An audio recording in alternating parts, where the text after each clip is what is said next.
Good gravy, there's so many bosses in here. I just got done with the first recording, and look at this. There's 14 per row. This is 28, 32 bosses that I still have to rank, and I haven't even gotten through, like, that many of them. Well, I think I should spend less time yapping and more time vibing, you know? Let me get this one thing clear. This tier list is based on vibes. The Collector, he gives me C tier vibes. Okay. I think he's a tier above the massive Moss Charger, let's be real. Is he? C for the Collector, right? C tier for the Collector. I mean, okay, he spawns the bugs from the ceiling. Just blast them with your soul and they all die. At this point in the game, I think he's fought late enough for your soul blaster to like one-shot all of them.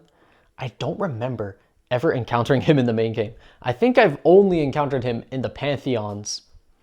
So like the first time I met him, it was in a Pantheon. And of course, when I went into the Pantheon, my soul blast would just one-shot all of his little bugs, all his little pets.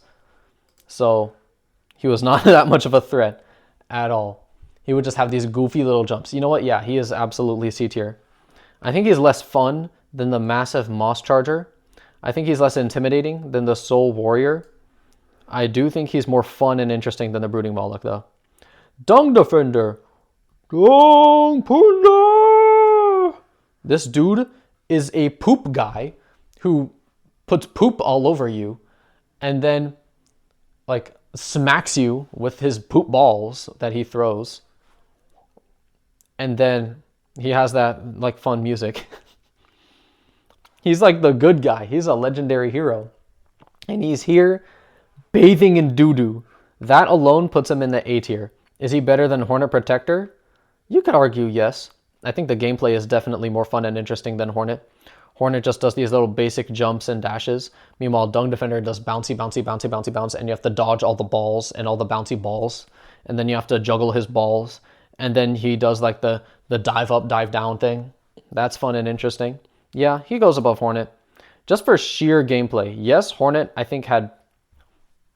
I was going to say, I think Hornet had better story setup because she was like stalking you through the woods. And I think I like the atmosphere of Green Path better than the Royal Waterways.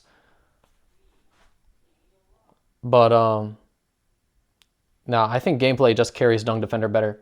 Yeah, I definitely prefer the section of the game where I was going through Green Path than the section of the game where I was fighting maggots in the sewers, where everything was so terrifying and stuff, only to end up with the poo-poo guy. Yeah, White Defender. Okay, he's the same guy, except he goes, Ubaka! Ubaka! And he does like the shockwave thing. But, I mean, it's largely the same fight, just with slightly higher velocity. I do think the gameplay also carries him above Hornet Protector. Fluke Marm! Oh my gosh, bruh. Oh my. Bruh. This thing is ugly AF. I think for the design alone, it goes above Brooding Moloch. It's just so nasty. It's so cool. But gameplay-wise, it's so basic. But it understands that it's a very basic boss, and that's why it has, like, no HP. Yeah, I'd rather fight this thing than the Collector. I'm not going to lie. But I think Soul Warrior is cooler. Soul Warrior is really just a gatekeeper of the C tier. Crystal Guardian. Crystal Guardian is a boss in Hollow Knight. He is crystal themed, and he sits on a bench. C for Crystal, eh? You see, his attacks are so freaking basic. You just jump up, you dash, and bam, you dodge the laser. Then the lasers come from the ceiling, you jump and you dodge the laser. Every single time I get hit by the Crystal Guardian, it's because I got bored.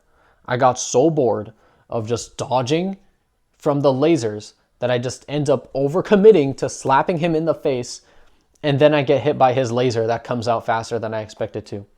Literally, the fact that he's such a boring boss causes me to get hurt. His game plan is not to outplay me, but to outbore me. And for that reason, he's going below the freaking Vengefly King. I respect the Vengefly King more than this guy. At least I'm not bored when I'm fighting the Vengefly King, and at least the Vengefly King had a cool place in the story with Zod. Yeah, by Crystal Guardian. Enraged Guardian is the same thing, but he does double the damage, so he's going even lower. I do not care. You lose the vibe battle. Zero. You see, I remember this guy in the original game. I remember hating fighting this guy because I went into like the Dream Sanctum and I didn't have like any abilities whatsoever. I think the Dream Sanctum was literally like one of the very first areas in the game I went to. When I started playing Hollow Knight, I saw the Lumafly lantern in the shop and I was like, oh, I gotta get that. It's so expensive. It's gotta be really good. And so I farmed for like hours, literally hours, getting enough cash to get the Lumafly lantern. Then I went into the Crystal Caves, and then I went straight into the Dream Sanctuary, and then I fought Zero with no wall climb, no dash, no double jump, no nada. So every time I lost to him, I'd have to do this super duper long run back. So screw this guy. I'm gonna put him in the D tier just for that. No, I'm just kidding. I don't think he's that interesting of a boss, but I do think he was at least mildly interesting the first time I was fighting him. He was mildly frustrating and not super difficult. Okay, well, why was he mildly frustrating if he wasn't hard? He was hard then, right? Objectively speaking, based on the logic. It's just the fun, you know? I think he's more fun than Crystal Guardian because Crystal Guardian's even more basic.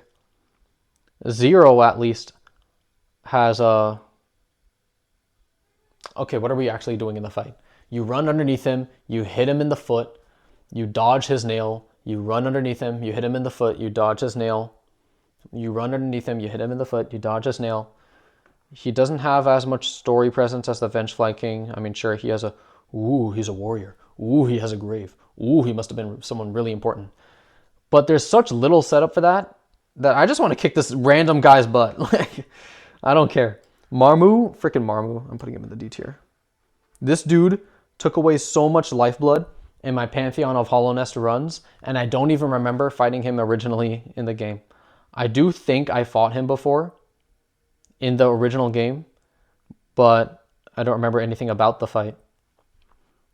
And it's really just BS, man. I mean, the fact that he is a supersonically fast ball who could just hit you before you even have time to swing your nail, and you have to do...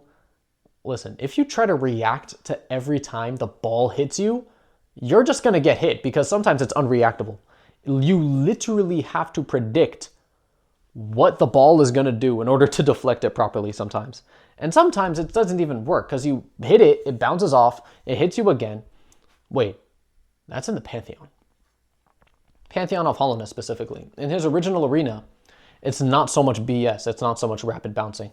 It's actually more fair and forgiving because the arena's so wide that he can't bounce off the ceiling and do a huge mega combo. So for that reason, just because he's a little beach ball.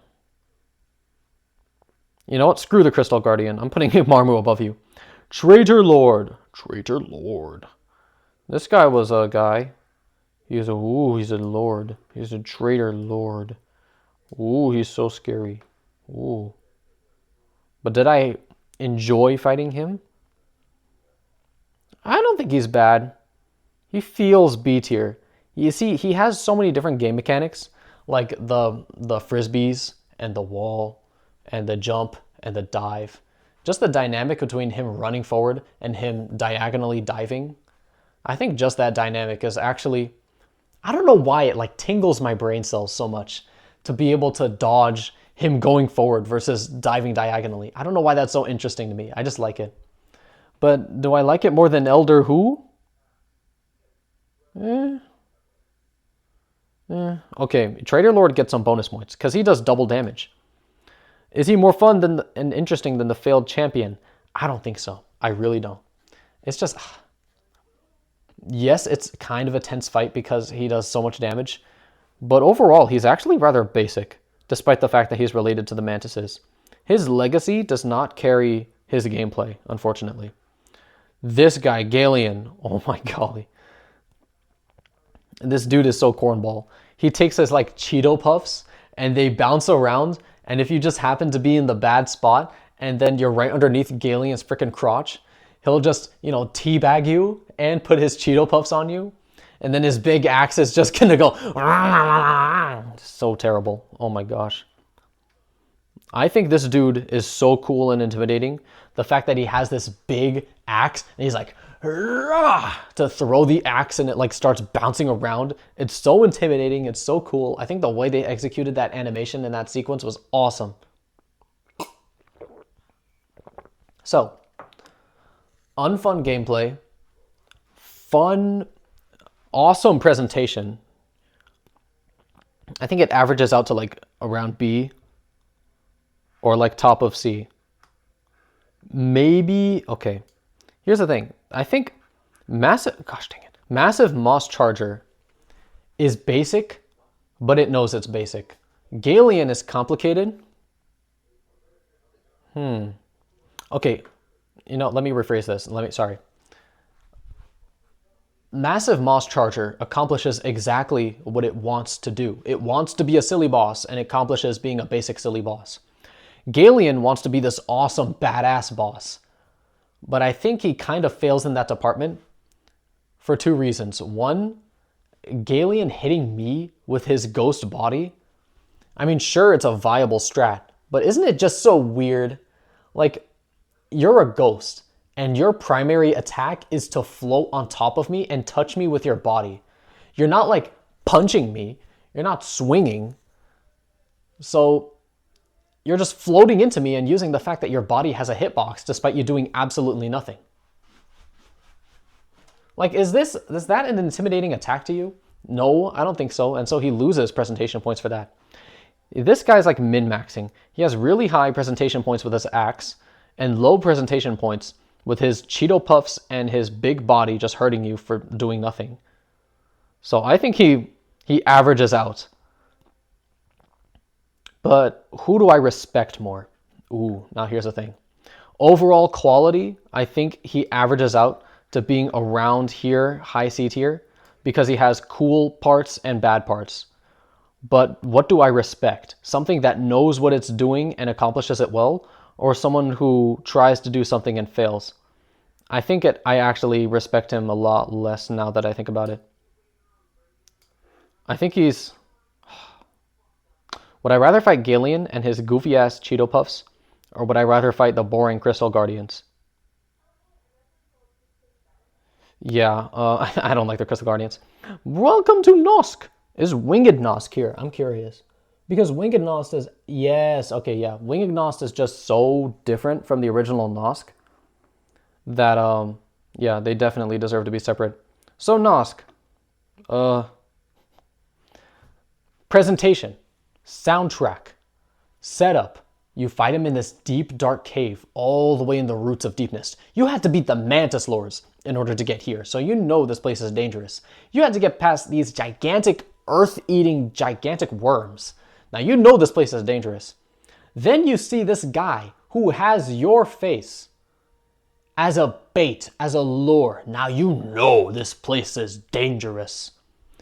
And then you die to him, and then you have to do the run back. And then, this guy has excellent presentation points. Man, I am just now realizing how amazing the build-up for these bosses is in Hollow Knight. This is part of what makes the game such a revered masterpiece.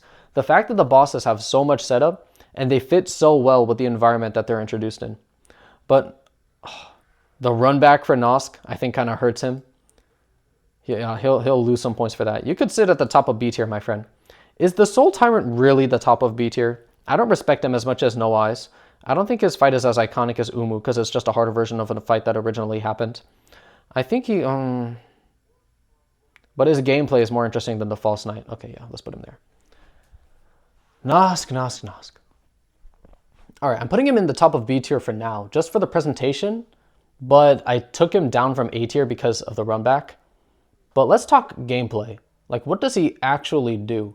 You see, okay, just as a disclaimer, I'm a bit, like, maybe memory biased against Nosk, only because the time when I originally fought him in the actual game of Deep Nest was a long time ago, and it's hard to remember too much of that. But there are some bosses that I did fight a long time ago in my original playthrough that I also remember. So maybe Nosk just wasn't as memorable, which means he wasn't as good. But anywho, I got sidetracked during the middle of a disclaimer. The disclaimer is that I fought him a long time ago and I don't remember too much of his fight. And the version of Nosk that I fought the most often, by far, was Winged Nosk because I did the Pantheon of Hollowness like a gajillion times. So, I don't remember too much about old Nosk. I mean, he dashes at you and you have to jump really high and dash over him or jump and then nail bounce off him. And then he has the splurge attack where he like covers the entire arena. Then he has the little thingies that rain from above. And all of those things combined make it hard to heal, even though you want to heal because you're scared. Yeah, that's another thing, the fear factor. Nosk is just a relentless predator that keeps hunting you. And you want to heal, but you're probably going to step in some orange goop. But here's the thing.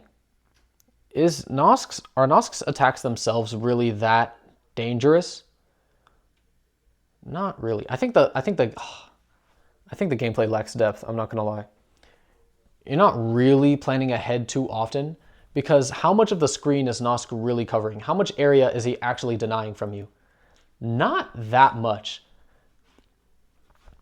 You see, as long as you fight him like accounting for his dash attack and you just wait for the dash attack to happen, which is the safest and most effective way to play against him, the gameplay is actually rather simple.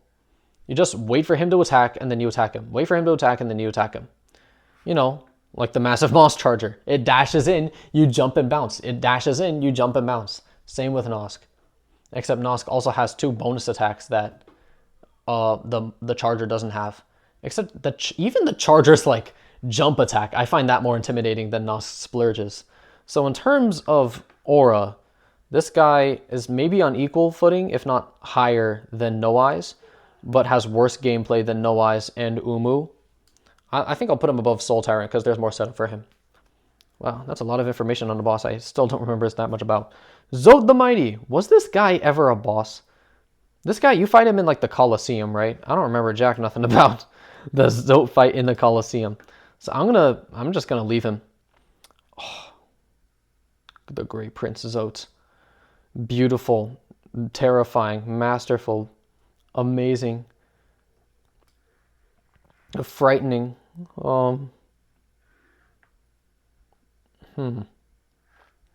Okay. A lot of people really like this guy, I think. Comedy-wise, he is one of the funniest bosses in the whole game.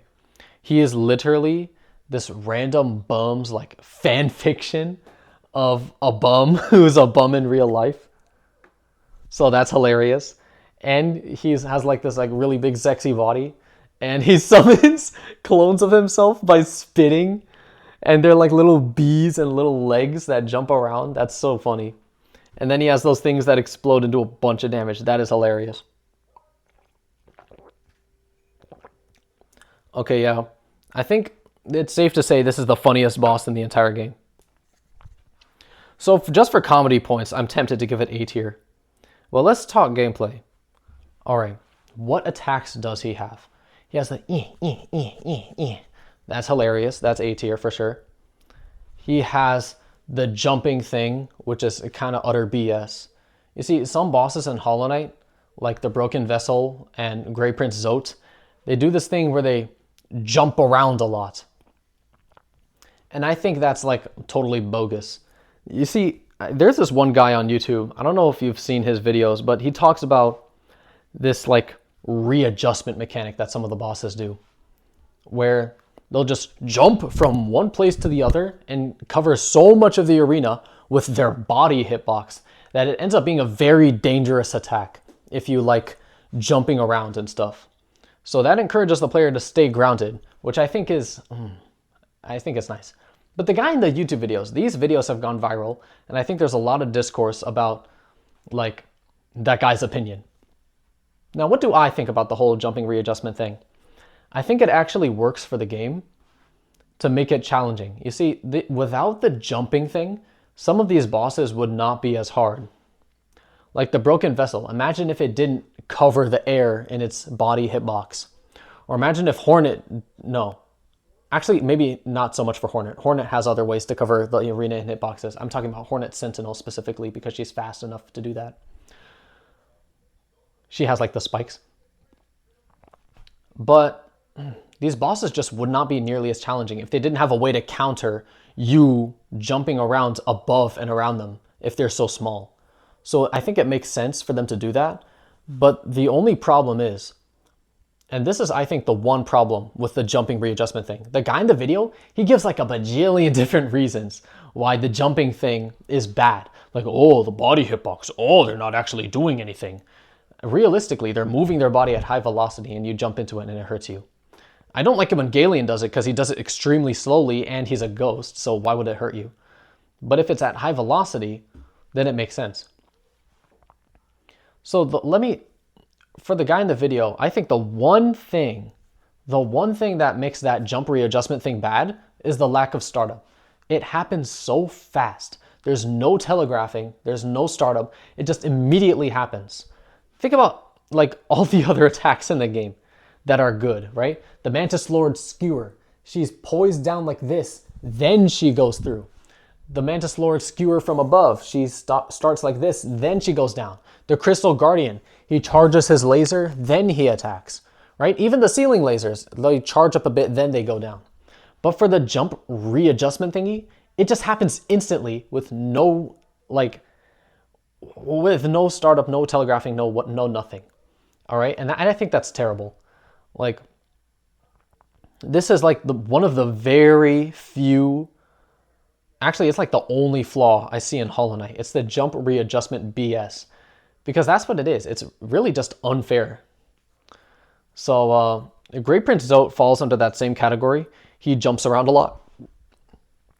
I think the one like positive thing about that though, for Great Prince Zote, that he's got going for him, is that he doesn't really jump right on top of you. I think he actually avoids jumping directly on top of you.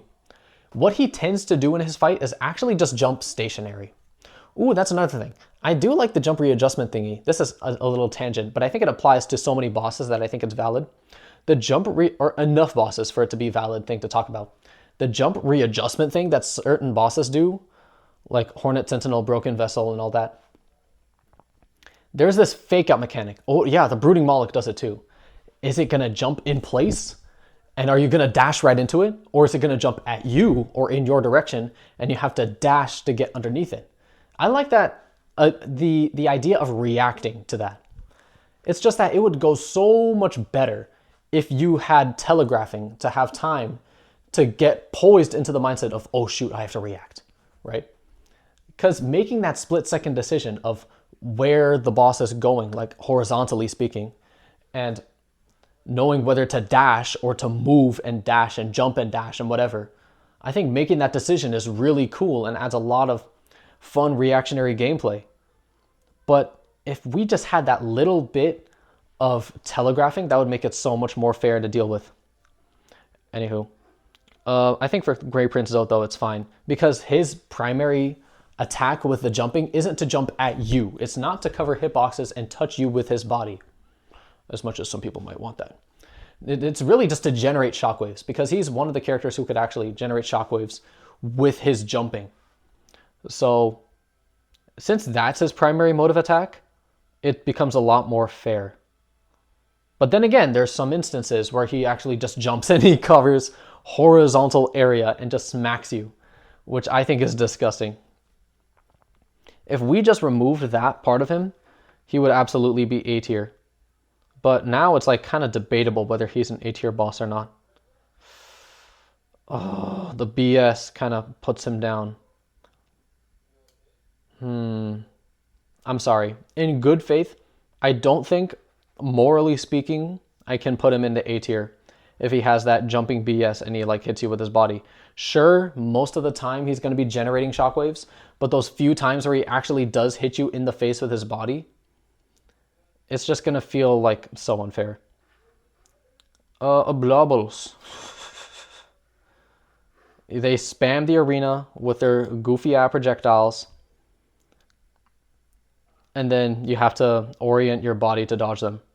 You see, the thing about the Oblables is that they're angled, right? The projectiles go at these very close to the ground angles, so it's hard to tell. Do I walk a bit? Do I jump a bit? And I think that lack of clarity kind of decreases the fun.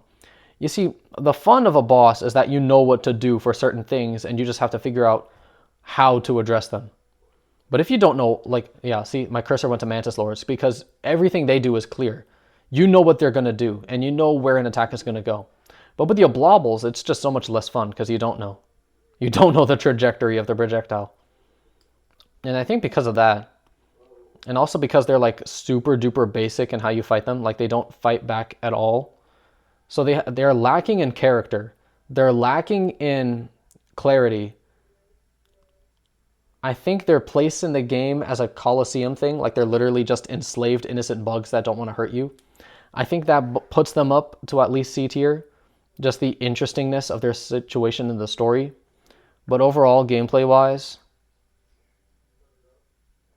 would I rather get duked on by the Oblobbles or go through the boringness that is the Enraged Guardian? I'd rather be angry than bored, I'm not going to lie. Okay, God Tamer. This is an interesting boss. It's a duo boss. You have one person who like is a warrior and attacks you with melee attacks, and then you have this like bug thing that goes to the edge of the map and then go bah bah. They're like the Watcher Knights, but like the Diet Watcher Knights. And I think just because they're similar to the Watcher Knights, they go high up here. I think the gameplay though is kind of slow. Because like, let's say you don't have any soul, or yeah. If you do have soul, you could just, of course, blast them. But if you don't have soul anymore, because you just blasted them, and you're just standing there surrounded by orange little blobs on the ground, then you have to literally wait for the big green guy to come over and bounce off of you. And I don't think there's any point in even attacking the red, like the God Tamer themselves. Because if you beat the beast, then the God Tamer just gives up. But if you beat the Tamer, then the beast doesn't give up. So you might as well just attack the beast. So you have to wait for the beast to come to you. And that waiting period, I think makes it a lot more boring and less dynamic. You know, I'm actually going to move it down.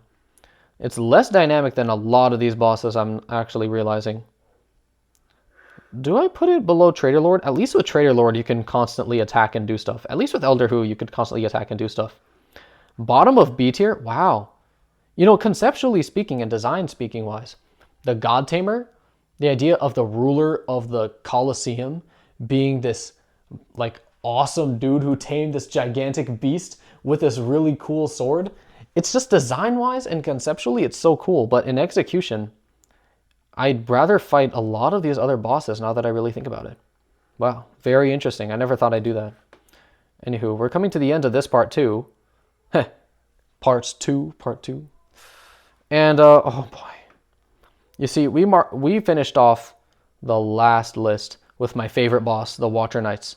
And now we're finishing off this part of the list with my least favorite boss. Yeah, go into the F tier. I'm just kidding. I'm going to reiterate.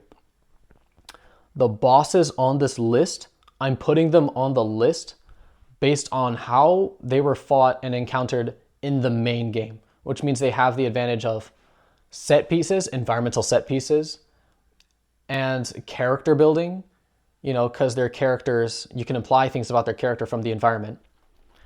And you don't have the BS that comes with ascended versions in the... My mic is alive, thank God.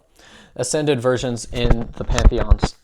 So Markoth, if you just fight him and you have the privilege of touching the ground, he is not that bad. But is he that interesting? Not really. I do think he's more interesting than Zero. So let's put him right above Zero. Right there, yeah. Is he more interesting than the Vengefly King? The Vengefly King had that like story thing going on. With Zote, I think that's interesting. Better than the Brooding Moloch though? I think Markoth's cooler than the Brooding Moloch actually. Yeah, let's put him up there. I think he's cooler than the Collector actually. Let's put him up there. I think he's cooler than Flukemarm. Let's put him up there. Okay. I think I'm going to need to explain myself here. So, people hate the Markoth fight, right? If this was the Ascended version, he'd be like all the way down here.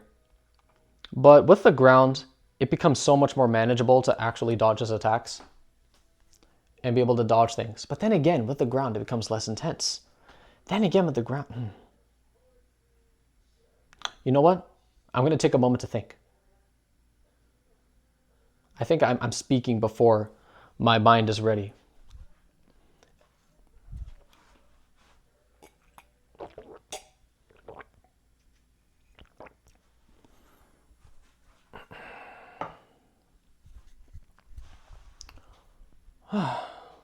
Markoth conceptually is a fun, interesting fight.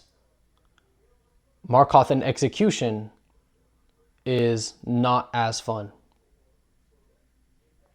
I think, okay, let's evaluate everything independently, okay? Gameplay and story. What is Markoth's story? What is his backstory? He is this warrior who died in like the middle of complete nothingness. Maybe somebody killed him and left him there. Maybe he met a powerful warrior who was finally his match, and then he, like, maybe he killed them and then they ran away and then died elsewhere, or maybe they killed him. I don't know. I feel like his ghost, he was like, nobody is my match. Nobody is at my level. Okay, then who killed him? Right? Okay, I think that adds to the mystery. Basically, well, I've told you everything I know, or at least everything I think I know. But overall, he's a mysterious, very good warrior who is proud of himself. And you can tell that he's linked to the Dream Sanctuary because he has the dream little thingies on him, and he is wearing the same kind of cloak as the Dream Sanctuary. So lore-wise, character-wise, environment setting-wise, he's just in the middle of complete nowhere in an area with warriors in it because it's a coliseum. We could assume he's a powerful warrior who came from the Dream Sanctuary and died mysteriously, and we don't know from what. Who could have felled this warrior? So the situation around him and him himself are interesting. So he gets points for that. But I think the Soul Warrior is more interesting. The Fluke Marm is more iconic. I think he's more iconic than the Collector at the very least, though, because the Collector is just some goofy guy who has a bunch of bugs in some vases. But now let's talk about the gameplay. You know, now that I think about it, I think I prefer Markoth in the sky, actually, where there's no ground. Because then you have to calculate, okay, which platform do I go to next? Where do I jump to? Is this platform going to be safe? Is a nail going to go through that platform? Can I jump there? But with the ground, you could just say, oh, can I run over here? Can I run over here? Can I run over here? Is he going to fire this nail in a straight line? Oh, I got on the platform and I'm back down because, you know, the ground is there. Might as well. I have so much more room to move around without dealing with the unpredictability of, oh, am I going to run off a platform? So I think the original challenge of the ground being there is just not as interesting as in the sky.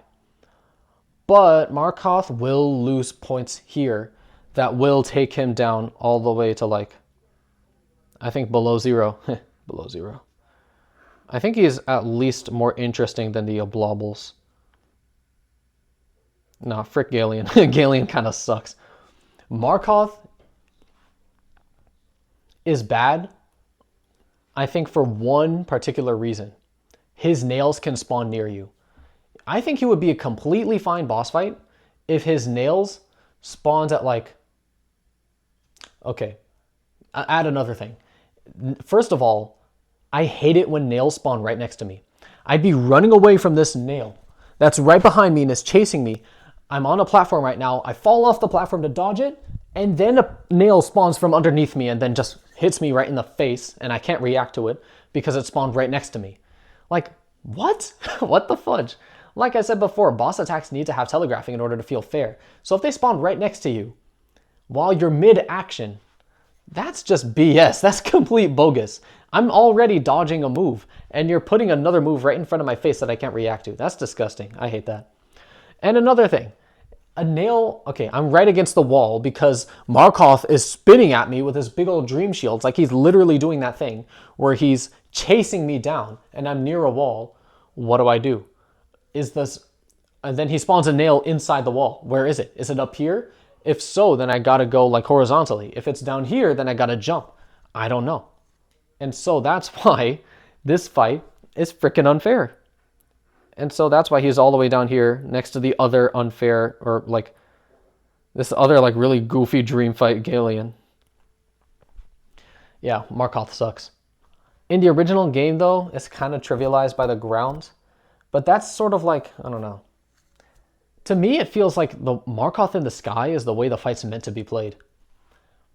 And then when you add the ground, it's sort of like putting a band-aid on a boo-boo. Like, that boo-boo wouldn't be there in the first place if you just didn't do the unfair stuff. And then you add the ground and it makes it like so boring. So with the ground in mind, and with the bad like telegraphing mechanics in mind, I think Markoth deserves to be way down here. You get some action points though, because I think you're more dynamic and interesting than Galian Oblobles and the Guardians. But yeah, not very good. Anywho, that'll be it for this episode. Thank you guys so much for watching. Sorry for the beard. And I'll see you guys in the next one. Hopefully I'll finish the